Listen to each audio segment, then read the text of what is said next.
So we are starting the questionnaire. Indaka RGV garu cheppinattuga, she definitely I am seeing it for the first time. Oka director munduku vachesi saying like, ask me anything, whatever you have. Okay, nene veltunanu oka nimisham. This is a question here. Hello sir. Hello. Yeah. Yes. Sir మీరు ఎక్కడికి వెళ్ళిపోయారు?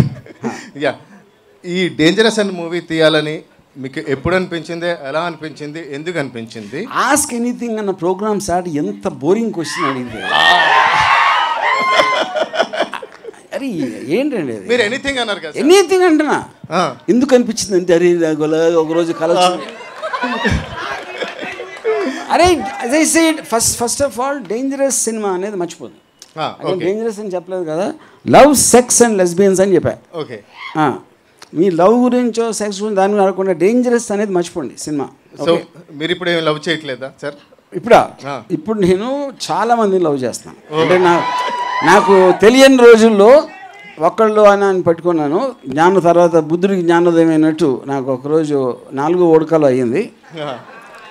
అప్పటి నుంచి నా ప్రేమను చాలా మందికి పంచాలి, ఒకళ్ళ దగ్గర ఉంచుకోకూడదని నిర్ణయించుకున్నాను. Hello sir, good evening sir. Dangerous అనే సినిమా వస్తుంది. యాక్చువల్లీ మీరు ఇదివరకు చాలా సినిమాల్లో దయ్యం చూపెట్టి భయపెట్టారు, వైలెన్స్ చూపెట్టి భయపెట్టారు, గన్స్ చూపెట్టి భయపెట్టారు, బ్లడ్ చూపెట్టి భయపెట్టారు, రక్త చరిత్ర అనే సినిమాల ద్వారా. కానీ ఇప్పుడు ఈ ఐడియాలజీ తీసుకొని అమ్మాయిలే ప్రేమిస్తే అబ్బాయిల పరిస్థితి ఏంటి సార్? అదే డేంజరస్. ఎస్, అది కరెక్ట్. అంటే ఐడియాలజీ అనే వర్డ్ కరెక్ట్ కాదు. ఇప్పుడు ఈ సినిమాతోటి ఇప్పుడు నైనా లాంటి అమ్మాయి కానీ, అప్సర లాంటి అమ్మాయి కానీ ఎక్కడన్నా మనకి కనిపిస్తే మనకు ఒక ఆశ ఉంటుంది. తర్వాత వాళ్ళిద్దరూ ఒకటైపోతే మన పరిస్థితి ఏంటి? సో ఇప్పుడు అమ్మాయిలు ప్రేమించుకుంటే ఆటోమేటిక్గా ఇంకా బతుకెందుకు దండగా అనేది ఒక ఫీలింగ్, యూనో. అది దట్స్ ఆబ్వియస్. కాకపోతే ఈ మధ్యన ఒక స్టడీలో they was actually in US very famous institute, ఒక 95% అమ్మాయిలకి ఒక బైసెక్షువల్ టెండెన్సీ ఉంటుంది.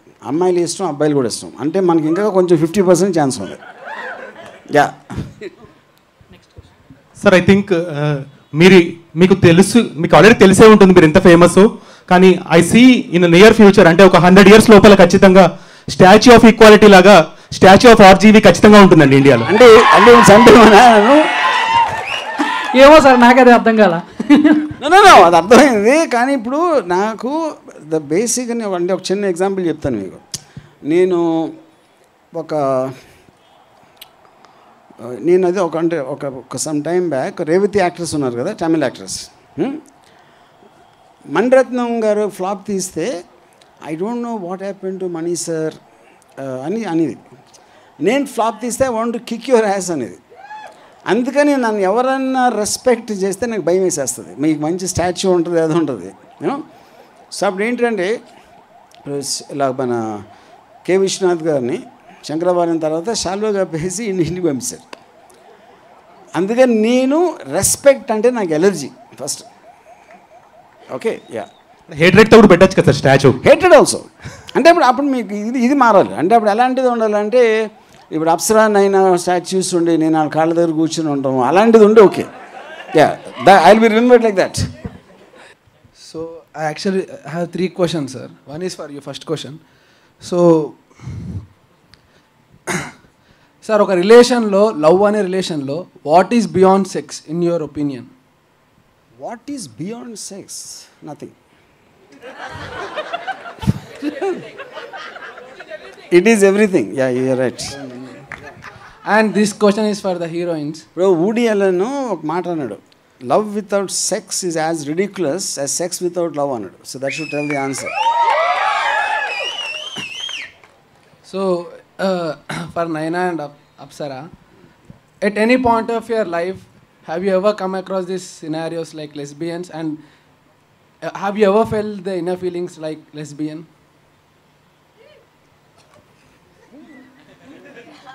Yeah, that's a very good question. So, I actually felt during my modeling days, I met a model. She was not from India, but she had a great personality and great, I would say I'm very attracted to someone who who is intelligent, I think. And I was kind of attracted to her, and she was really beautiful. But then she left India, and nothing happened. But yeah, I felt it once in my life, yes. I have another question, but you have answered that even. Looking at the chemistry of you both on the screen, I felt the same and I asked the question. Thank you for the answer. No lesbian. But see, the point is, like two things there. One is the definition of acting.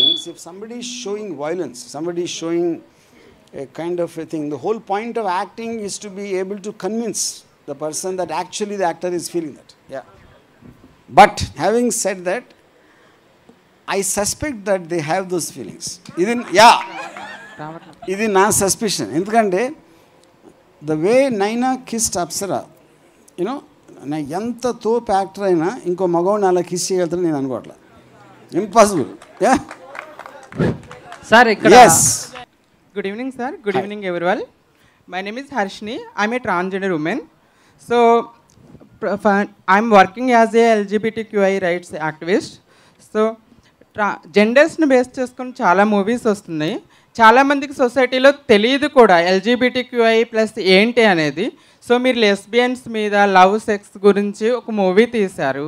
So అలానే మన టాలీవుడ్ ఇండస్ట్రీలో చాలా movies వస్తున్నాయి జెండర్స్ని base చేసుకొని movies తీస్తున్నారు, సంపాదించుకుంటున్నారు. కానీ ఆ gender వాళ్ళకి ఆపర్చునిటీస్ ఎక్కువగా ఇవ్వట్లేదు. దీనికి కారణం తెలుసుకోవచ్చా? నేను కూడా ఇవ్వను. ఎందుకు సార్? ఎందుకంటే ఇప్పుడు ఏ ఫిల్మ్ మేకర్ అయినా తనకి సబ్జెక్ట్ మ్యాటర్లు ఏమి ఇంట్రెస్ట్ ఉండదు అది చేస్తాడు. ఫర్ ఎగ్జాంపుల్, నేను స్పోర్ట్స్ మీద సినిమాలు తీయను. నాకు స్పోర్ట్స్, నాకు క్రికెట్ అంటే ఇష్టం ఉండదు. దేవుళ్ళ మీద తీయను. ఓకే, చాలామందికి ఇష్టం అది. సిమిలర్లీ సంబడి ఇప్పుడు నాకు ఆడవాళ్ళ మీద ఇష్టం ఉన్నదంతా మగవాళ్ళ మీద ఉండదు. అందుకని మగవాళ్ళని సెంట్రల్గా చేసి తీయను సినిమా. So that why every film maker will have that only. తను తీస్తున్న సినిమాలో తన టాపిక్లో తను తీసుకుంటాడు, కానీ ఫలానా వాళ్ళ మీద తీయాలి అని ఎవరు తీయరు సినిమా. But you can make the film. Yeah, I can make. మీరు లెస్బియన్స్ గురించి తీస్తాక ఇఫ్ రియల్ లెస్బియన్స్ వచ్చి ఐఎమ్ విల్లింగ్ టు యాక్ట్ అని తనకి ఇంట్రెస్ట్ ఉండి వస్తే మీరు ఛాన్స్ ఇవ్వను అంటున్నారు. మరి ఇవ్వను అనుకున్నప్పుడు ఆ జెండర్ కి బేస్ చేసుకొని మీరు ఎందుకు సినిమా తీస్తున్నారు? అది చెప్తున్నా. Sorry if I hurt you. No, I will never get hurt. Ask anything అన్నారు కాబట్టి అడుగుతున్నాను. కరెక్ట్. నేను ఫస్ట్ ఆఫ్ ఆల్ హర్ట్ అవ్వను. నేను దున్నపోతులు అంటాను, దున్నపోత మీద వర్షం పడినట్టు. బేసిక్ పాయింట్ లెస్బియన్స్, నేనంటే లెస్బియన్స్ మీద సినిమా నైనా అప్సరా అంత అందమైన అమ్మాయిలు ఉన్నారు కాబట్టి తీసాను, లేకపోతే తీసి ఉండు కదా. వాళ్ళు లెస్బియన్సా కాదా అనేది నాన్ ఇష్యూ. యా, ఈ నెపంతో వాళ్ళిద్దరిని చాలాసేపు చూసుకోవచ్చని తీసా సినిమా. Okay sir, thank you. Sir next ఎవరు? Short boy. ఈ సమ్మర్లో కూల్గా ఉంటాయి బ్రో. నీ క్వశ్చన్ ఏంటి? Why do you love the thighs most, sir? Why you don't love the thighs most? I love thighs very much. But that is the whole point. If you're asking me why do you like thighs so much, I'm asking you why don't you love thighs? I love thighs and I want to know what made you love thighs so much. Sir, ఇప్పుడు దీనికి మీరు rocket science చేసేస్తే. Sir, I just want to know. సరే, ఇప్పుడు నాకు ఎక్కడో మోహన్ బాబు గారిది ఒక పాత సినిమా ఒకటి ఉంది, దేవత అని. దాంట్లో శ్రీదేవి గారు ఇలా ఏదో ఒకటి చెప్పి అలాగా, కానీ నేను నీ దగ్గర ఉంటాను కానీ నువ్వు నా గతం గురించి అడగకూడదు అని అంటారు. అంటే దానికి మోహన్ బాబు గారి డైలాగ్ ఉంది, చేతికి అందిన పువ్వుని వాసన చూస్తానే తప్ప అది ఏ చెట్టుకి పూసింది ఏ చెయ్యి కోసింది అని ఎప్పుడు ఆలోచించింది. అప్పుడు ఏంటంటే దానికి కనెక్షన్ దీనికి ఏంటంటే థైస్ని ఎంజాయ్ చేసేయండి. ఎందుకు నేను థైస్ని ఎంజాయ్ చేస్తున్నా, ఎందుకు దానికి ఉన్న సైకలాజికల్ ఫిలాసఫికల్ రీజన్ వద్దు. ఎందుకంటే దాని మీదకి వెళ్తే ఇది పోతుంది.